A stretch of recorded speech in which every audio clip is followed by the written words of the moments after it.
નમસ્કાર વિદ્યાર્થી મિત્રો, આજના લેક્ચરનો દાખલા નંબર 1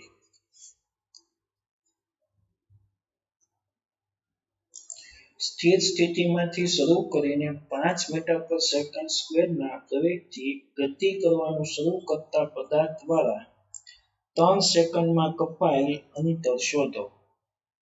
સ્થિર સ્થિતિમાંથી એટલે પ્રારંભિક વેગ v0 બરાબર 0 મીટર પર સેકન્ડ. પ્રવેગ કેટલો આપેલો છે? પ્રવેગ a બરાબર 5 મીટર પર સેકન્ડ સ્ક્વેર. સમય t બરાબર કેટલી સેકન્ડ કીધેલી છે? 3 સેકન્ડમાં કાપેલ અંતર ગણવાનું છે આપણે. પ્રારંભિક વેગ છે, પ્રવેગ છે અને સમય છે. તો કાપેલ અંતર x બરાબર v0t પ્લસ 1/2 at સ્ક્વેર.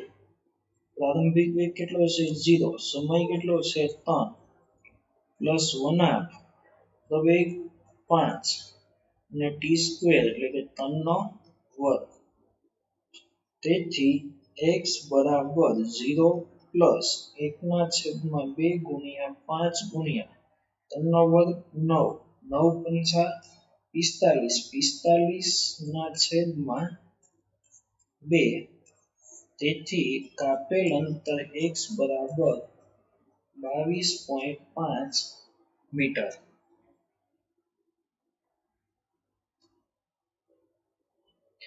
દાખલા નંબર 2 સ્થિર સ્થિતિમાંથી અને અચળ પ્રવેગી ગતિ કરતા પદાર્થની શરૂઆતની 10 સેકન્ડમાં કાપેલ અંતર કેટલું છે? s1. હવે સ્થિર સ્થિતિમાંથી એટલે પ્રારંભિક વેગ v0 બરાબર તો 0 મીટર પર સેકન્ડ અને પ્રવેગ કેવો આપેલો છે? અચળ. એટલે પ્રવેગ ધારી લઈ કેટલો છે? a. તો શરૂઆતની 10 સેકન્ડમાં કાપેલ અંતર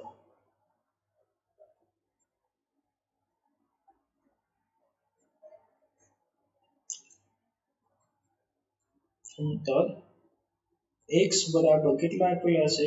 s1 બરાબર v0t પ્લસ 1/2 at સ્ક્વેર. તેથી s1 બરાબર v0 પ્રારંભિક વેગ 0 એટલે આ પદ થઈ જાય 0 પ્લસ 1/2 a t સ્ક્વેર એટલે કે 10 નો વર્ગ. 10 નો વર્ગ કેટલો થશે? 100. 100 ભાગ્યા 2 એટલે કેટલા આવશે? 50. તો s1 અંતર કેટલો આવશે? તો કે 50 a. તેથી s1 બરાબર 50 a. હવે પછીની 10 સેકન્ડ એટલે કુલ કેટલો સમય થશે? તો કે t બરાબર 20 સેકન્ડ. 20 સેકન્ડમાં કાપેલ અંતર આપણે ધારી લઈએ કેટલું છે? x. તો x બરાબર શરૂઆતની 10 સેકન્ડમાં કાપેલ અંતર કેટલું છે? s1 અને પછીની 10 સેકન્ડમાં કાપેલ અંતર કેટલું આપેલું છે? s2. તો s2 બરાબર શું લખીશું આપણે? s2 બરાબર x s1. x એટલે 20 સેકન્ડમાં કાપેલ અંતર. તો આપણે હવે x ની ગણતરી કરી નાખીએ. તેથી x બરાબર 20 સેકન્ડમાં કાપેલ અંતર. તેથી x બરાબર v0t પ્લસ 1/2 at સ્ક્વેર બરાબર v0 પ્રારંભિક વેગ 0 t ની કિંમત કેટલી છે? 20 પ્લસ 1/2 પ્રવેગ a t સ્ક્વેર એટલે કે 20 નો વર્ગ. તેથી x બરાબર 0 પ્લસ 400/2 into a બરાબર કેટલા આવશે? 200 a.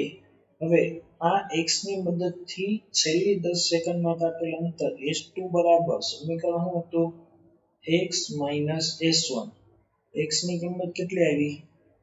200 a માઈનસ s1 ની કિંમત આપણી પાસે કેટલી છે?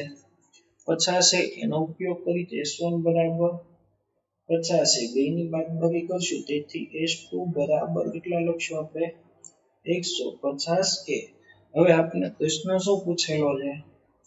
S2 જેમ S1 એટલે S2 અને S1 નો ગુણોત્તર. તેથી S2 ના છેદમાં S1 બરાબર S2 ની કિંમત કેટલી હતી 150 એ S1 ની કિંમત 50 છે એ અને એ કેન્સલ તેથી 150 ભાગ્યા 50 કરશું એટલે S2 ના છેદમાં S1 બરાબર કેટલા લખી શકશું આપણે 3 ના છેદમાં 1 એટલે ગુણોત્તર S2 જેમ S1 બરાબર શું લખીશું 3 જેમ 1.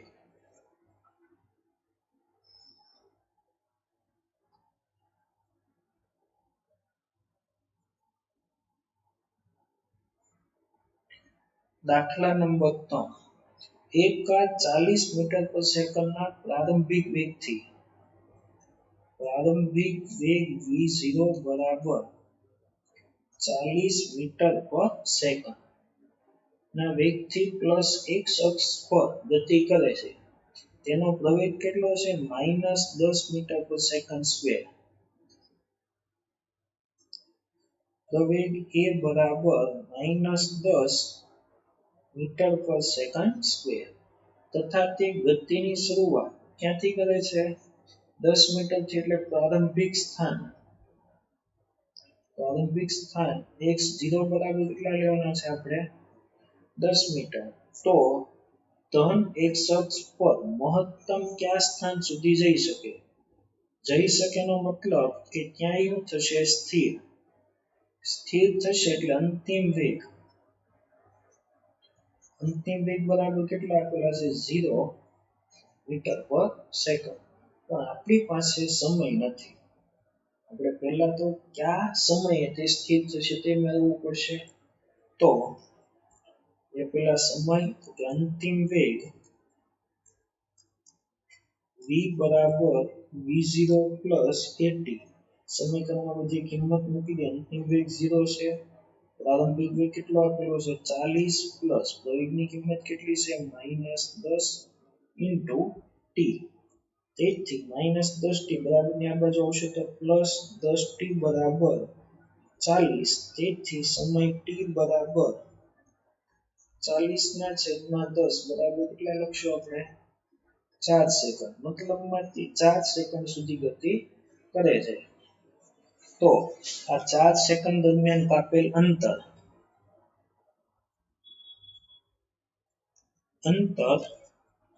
x બરાબર v પ્લસ v0 ના છેદમાં 2 ઇન્ટુ t અહીંયા પ્રારંભિક સ્થાન આપેલું છે એટલે સમીકરણ બનશે x બરાબર x0 plus v plus v0 ના છેદમાં 2 ઇન્ટુ t તેથી x બરાબર x0 કેટલો આપેલું છે 10 મીટર પ્લસ અંતિમ વેગ કેટલો છે આપણી પાસે અંતિમ વેગ બરાબર 0 પ્રારંભિક વેગ કેટલો છે 40 અને t ની કિંમત કેટલી મળી 4 તો અંતિમ વેગ 0 પ્રારંભિક વેગ 40 એના છેદમાં 2 ઇન્ટુ સમય t બરાબર 4 તેથી x બરાબર 10 વત્તા 40 ભાગ્યા 2 કેટલા થશે 20 ગુણ્યા 4 તેથી x બરાબર 10 પ્લસ કેટલા થશે 80 એટલે ટોટલ કેટલો આવશે 90 મીટર આમ તે સ્થિર થાય ત્યાં સુધીમાં કેટલું અંતર કાપશે 90 મીટર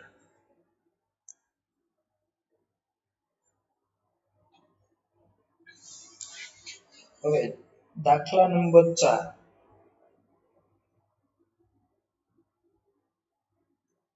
જો કારનો વેગ 50% જેટલો ઘટાડવામાં આવે ધારો કે v1 બરાબર v તો v2 બરાબર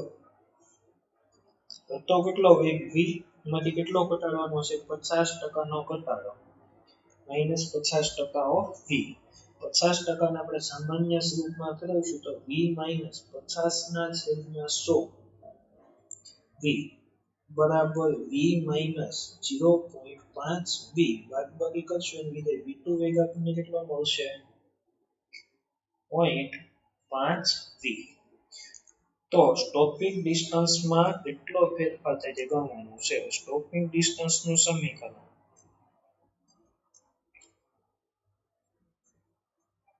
સ્ટોપિંગ ડિસ્ટન્સ ds બરાબર v0 સ્ક્વેર ના છેદમાં 2a. તો અહીંથી આપણે એટલી ખબર પડી ગઈ કે ds છેલ્લે છે v સ્ક્વેર. તો અંતિમ સ્થાન d2 ના છેદમાં પ્રારંભિક અંતર d1 બરાબર v2 સ્ક્વેર ના છેદમાં v1 સ્ક્વેર. v2 સ્ક્વેર એટલે 0.5 નો વર્ગ 0.25 v સ્ક્વેર એના છેદમાં v1 સ્ક્વેર એટલે v square. v square cancel. તો d2 ના છેદમાં d1 બરાબર 0.25. હવે અહીંથી આપણે d2 ને સ્ક્વેરનો કરતા બનાવશું. તેથી d2 બરાબર કેટલા લખાશે 0.25 d1. આ ફેરફાર ડેલ્ટા d બરાબર શું લખીશું આપણે d2 d1. d2 બરાબર કેટલા છે 0.25 d1 d1. 0.25 d1 માંથી d1 બાદ કરશું એટલે -0.75 d1 ને ટકાવારીમાં આપેલો છે એટલે કેટલા આવશે -75% ઓફ d1. અહીંયા ઋણ નિશાની શું દર્શાવે છે તો કે ઘટાડો. નો મતલબ શું થયો કે સ્ટોપિંગ ડિસ્ટન્સ માં કેટલા ટકાનો 75% ઘટાડો થાય છે. આમ ઝડપમાં કેટલો કીધું તો 50% ઘટાડો કરવામાં આવે તો સ્ટોપિંગ ડિસ્ટન્સમાં કેટલાનો ઘટાડો થશે 75% ઘટાડો થાય.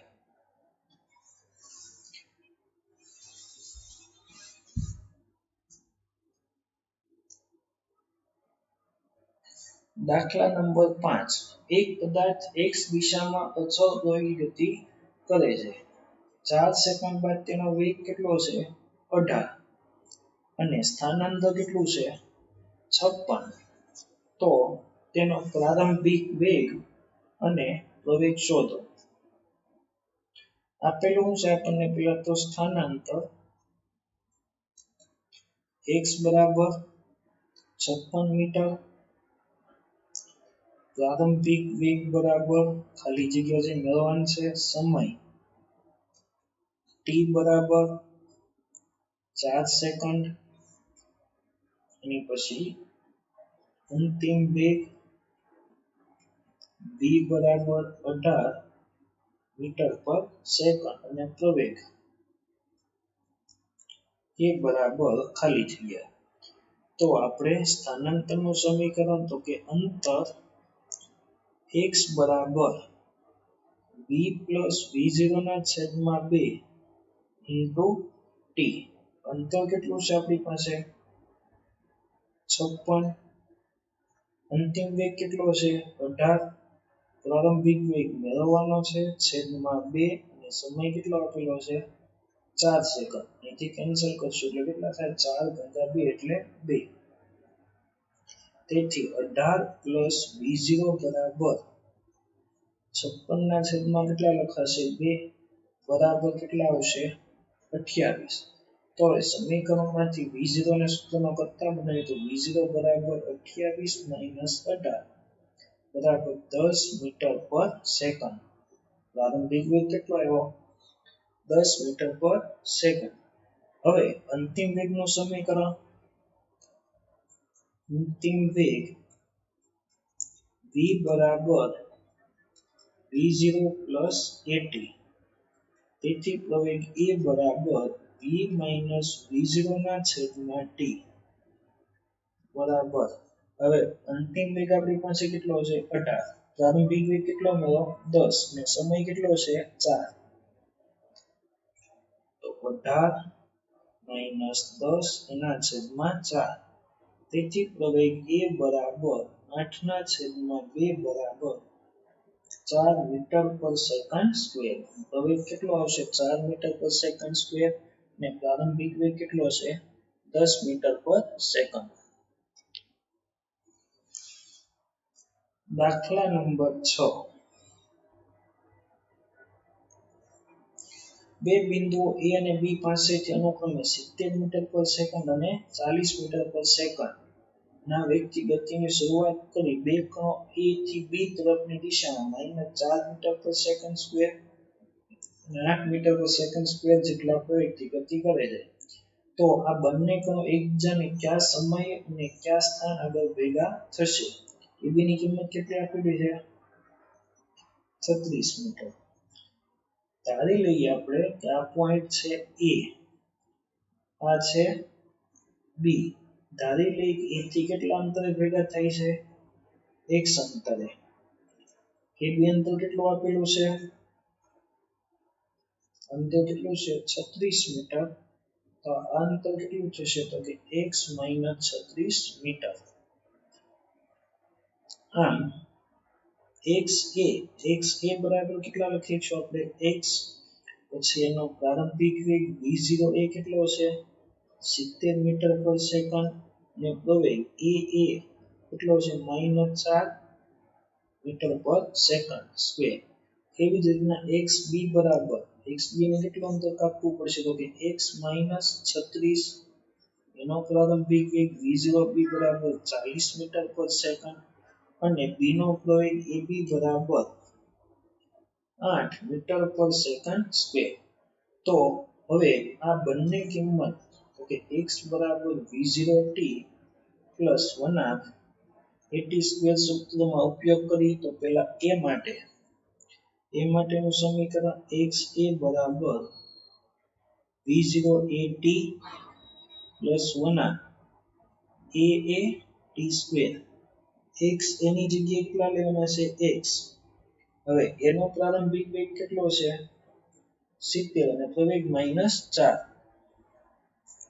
70t પ્લસ 1/2 એની જગ્યાએ -4 ઇન્ટુ t સ્ક્વેર. તેથી x બરાબર 70t - 2t સ્ક્વેર. આવી જ રીતના b માટે સમીકરણ xb બરાબર v0bt plus 1/2 ab into t square. તેથી xb ની માટે અંતર કેટલું હતું? x - 36 બરાબર અંતર x - 36 પ્રારંભિક વેગ 40 અને પ્રવેગ કેટલો છે? 8 બરાબર 40t પ્લસ 1/2 ab ની જગ્યાએ 8 ઇન્ટુ t સ્ક્વેર. તેથી x બરાબર -36 બરાબર ની બીજી બાજુ જાય તો પ્લસ 40t પ્લસ 40 સ્ક્વેર. અહીંયા પણ x અને અહીંયા પણ x. આ બે x ના સમીકરણો સરખાવી નાખીએ તો તેથી 70t - 2t સ્ક્વેર બરાબર 36 plus 40t plus 40 square. 2t square બરાબર ની બીજી બાજુ જાય તો કેટલા થશે? Plus 2t square plus 40 square. કેટલા લખશો આપણે? 6t square. હવે 70t બરાબર ની બીજી બાજુ જાય તો -40 માંથી 70 બાદ કરશો તો -30t પ્લસ 36 બરાબર 0. 6 કોમન કાઢી નાખ્યું તો t સ્ક્વેર -5t પ્લસ 6 બરાબર 0. સમીકરણના અવયવ પડશે એટલે અવયવ પડશે t - 3 અને t - 2 બરાબર 0. નો મતલબ શું છે? તો કે t બરાબર 3 સેકન્ડ અથવા t બરાબર 2 સેકન્ડ. આમ બંને કણ 3 સેકન્ડ અને 2 સેકન્ડ સમયે એકબીજાને મળશે. તો આ સમયના સ્થાન મેળવી નાખી. x નું કયું સમીકરણ વાપરવાનું છે? x બરાબર 70t - 2t સ્ક્વેર. અંતર x બરાબર 70t - 2t સ્ક્વેર. પહેલા લઈશું આપણે t બરાબર 2 સેકન્ડ. તો 2 સેકન્ડ પરનું અંતર x1 બરાબર 70 ગુણ્યા 2 - 2. એનો વર્ગ કેટલો થાય? 4. 140 - 8 એટલે x1 બરાબર 132 મીટર બીજો સમય t બરાબર 3 સેકન્ડ, તો 3 સેકન્ડે x2 બરાબર 70 કૌંસમાં 3 માઇનસ 2, તો 9 થશે 9. 210 માઇનસ 18, તેથી x2 બરાબર 192 મીટર. આમ t બરાબર 2 સેકન્ડ, ત્યારનું અંતર 132. અહીંયા પહેલી વખત એકબીજાને ક્રોસ કરશે, તેવી જ રીતે t બરાબર 3 સેકન્ડ અને x2 બરાબર 192 મીટર એ બીજી વાર એકબીજાને ક્રોસ કરશે. આમ કુલ કેટલી વાર ભેગા થશે તો કે 2 વાર.